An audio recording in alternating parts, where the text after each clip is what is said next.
So we've noticed in the past that using turrets was a very unsatisfactory experience, mainly because it's so hard to hit things in them. So what we wanted to do in 3.0 is to improve that experience. We had the old system where it used old items and had its own directing system. Now we had to move that to the new system to allow us to give more freedom for the designers to control. One of the features we had to do was make sure that it hooked up to our new pipe system properly, so it would be powered, it would generate heat, and it would overheat and have all that kind of gameplay. We also needed to adapt to a new aiming system to tell which way the turret was turning. We had to make new systems in order to make it more, give more player feedback, like when you're shooting a turret or when you're turning it or when you're aiming. It'll feel a lot better when you're actually sitting in a turret and using it. The first thing we want to do is improve how you aim at targets. Some of the things we improved were to decrease or narrow the range at which you can free look and have the turret start turning its body to respond to your movements at a much more rapid pace. We also have a linear ramp up. So as you get closer to that edge of turning, the turret starts spinning at a much more rapid pace. So you can keep yourself on the target. So right now, you remember your crosshairs, and then you have your circle pip to show where you're looking. Right now, we have that chasing around you. So it's where you're looking is always to the center of the screen. And then we have this extra little dash pip that we're trying to get rid of. But it's part of the crosshair pip. And what you can see that as you turn the turret, it moves to show where the cannons are firing. And so this was useful when you're chasing enemies to know why aren't I dealing damage? Well, it's because the turret is compensating to not shoot and just blow up your own ship. But when the two reticles meet, it fades out so it doesn't block your view. Some other improvements we've included are some fun ones like we included IK, so you can actually see yourself as the turret moves and you're actually controlling it, and also some body motion using the G-force technology we have for the cockpit so that you can respond to getting hit and you'll see that your body move as the ship tumbles about. There's some gimbling technology in which it compensates for the ship actually moving as opposed to where you're trying to aim. So the turret will keep its targeting as focused as possible regardless of the ship orientation. So that should make it much better to hit targets with. In order to get this work, we had to find a way to animate the turret seat and rotate it at the same time. So this whole system of the seat coming up and down, that's all done in animation. And that involves bones and timing things in states so that we can know that first we want the seat to come down, then we want the seat to come up, and then we want it to rotate. One of the things that we had to work through was that if you rotated on a joint while the animation was playing, they would fight each other.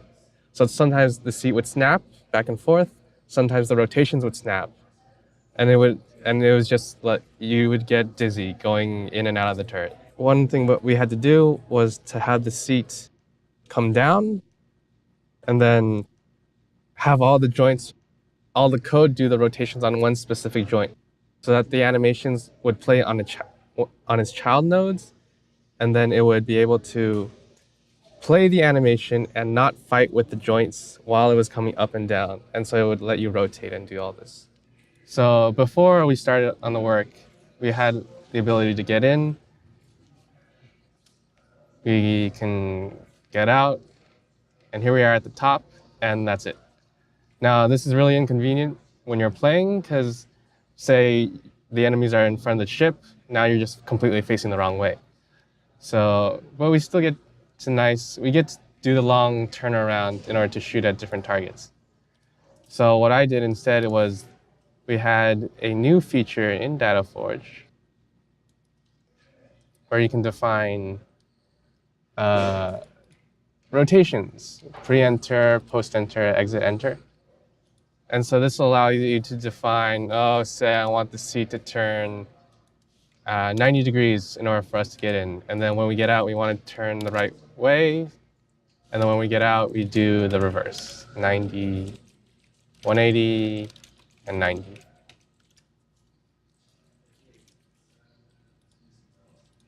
So exporting. And with our new angles, when we get in the ship, we can see it twists back and forth.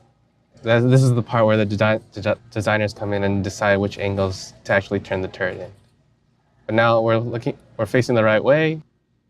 We can turn the ship turret on, and then here we are facing forward, ready to shoot at any enemies that we're fighting.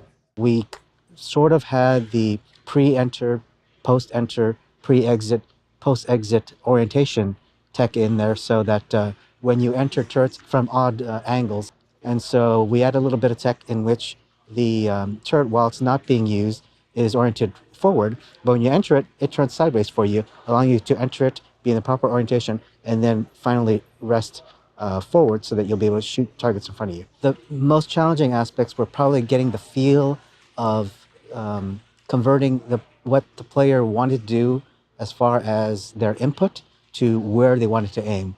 That was the most kind of like touchy-feely part of this, where it was all about, okay, we know the raw values that the player's putting into the system via their mouse. What does that mean as far as trying to be intuitive as to where they want to aim? That required a lot of iteration. We also figured out that there were some improvements in the UI and how the pips could indicate where you were targeting, and so we learned some things along the way and made improvements to the system that way. Another fun feature we added is an alternate fire mode. So you can click a button on the dashboard of the turret, and instead of the guns firing simultaneously, you now can have alternate fire, which spreads out your fire rate, but gives you a better ability to hit targets because you'll have a better spread. So right now, the old way was that turrets, which all the guns would shoot at the same time, because turrets only had one fire mode. So you can see that right now, both cannons are shooting at the same time. Here has a little backdrop. So what we did was we allowed this change fire mode to allow you to choose between staggering and synchronized firing. So now it's back and forth, and now it's easier to track an enemy as they fly along. Two guns between pulsing and staggering is kind of cool. Now imagine if you're on the Hurricane with 4 guns, and they're all evenly spaced out, and so you get this steady stream of bullets flying at your enemies. So if you notice something, while we're shooting our ship, sometimes the enemy would fly under the ship. Here we see that the turrets move by themselves. The guns aim at an angle to avoid shooting your own ship.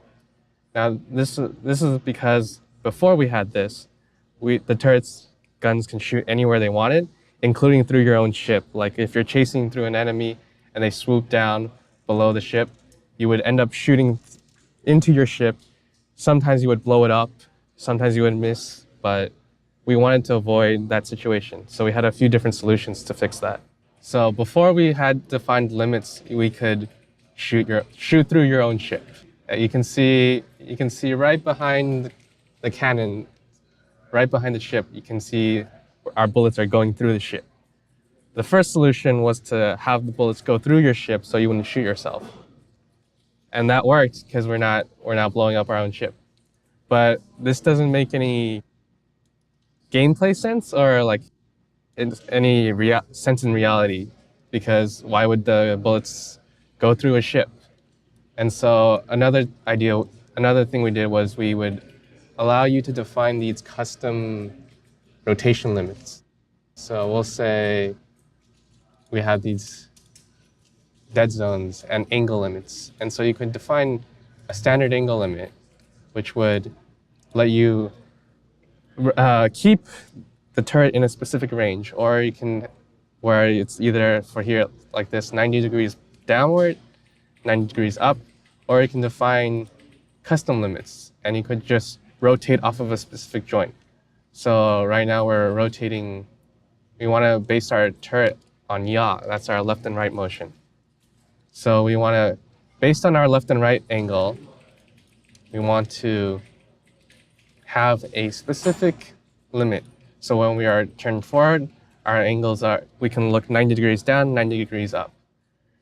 And then let's have another one so that when we are 45 degrees to our left or to our right, we can only turn 15 degrees down and 90 degrees up. And then we just keep this going to find a few more. 180. So let's say you can't aim down at all. It was 30 degrees up, 90 degrees up. And then 270, where you can only aim down, 90, negative 30. Export this binary. So now we have a reason not to shoot a ship, and we don't have to worry about any stray bullets hitting us. When we converted the turrets over to Atom 2.0, there are some things we lost, UI being one of them. So we are in the midst of converting all the old UI into the turret experience, so that things like the reticles and the lag pips are back. And we're going to be introducing a few more bits of information on the UI, so that you'll get a better you'll have a better sense of where enemies are around you. We're thinking about what we can do in the future to improve both the communication to other crewmates about what you're targeting, and more information about the targets themselves. Things like the status of the targets, what other crew members, like in other stations and especially in other turrets, what they're targeting, and have them be pinned and displayed on your UI, so you can see exactly what targets everyone's aiming at. Also, the ability for other stations to show you what may be an important target. You could have the pilot show every turret, hey, look over in this direction, and start firing at that frigate over there. These and improvements in the radar and communicating exactly where targets are from relative to your position will allow everyone on the ship to communicate exactly where they should be aiming and where they should be focusing their attention. The most important improvements we made were all done through trial and error.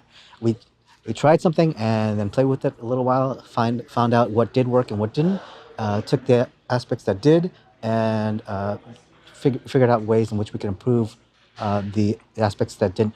Because turrets deal with basically like angles, right? So it's the angle of the turret and the guns to where you want to fire. So because the player is trying to get the angle of the guns to the target, namely the ships that are your enemy, trying to figure out exactly how the player input translated to being able to make that the source of the shot and the destination of the shot accurate was the most challenging and really the goal of improving the turrets. So all these things put together should mean that you'll have a lot more fun using turrets in 3.0.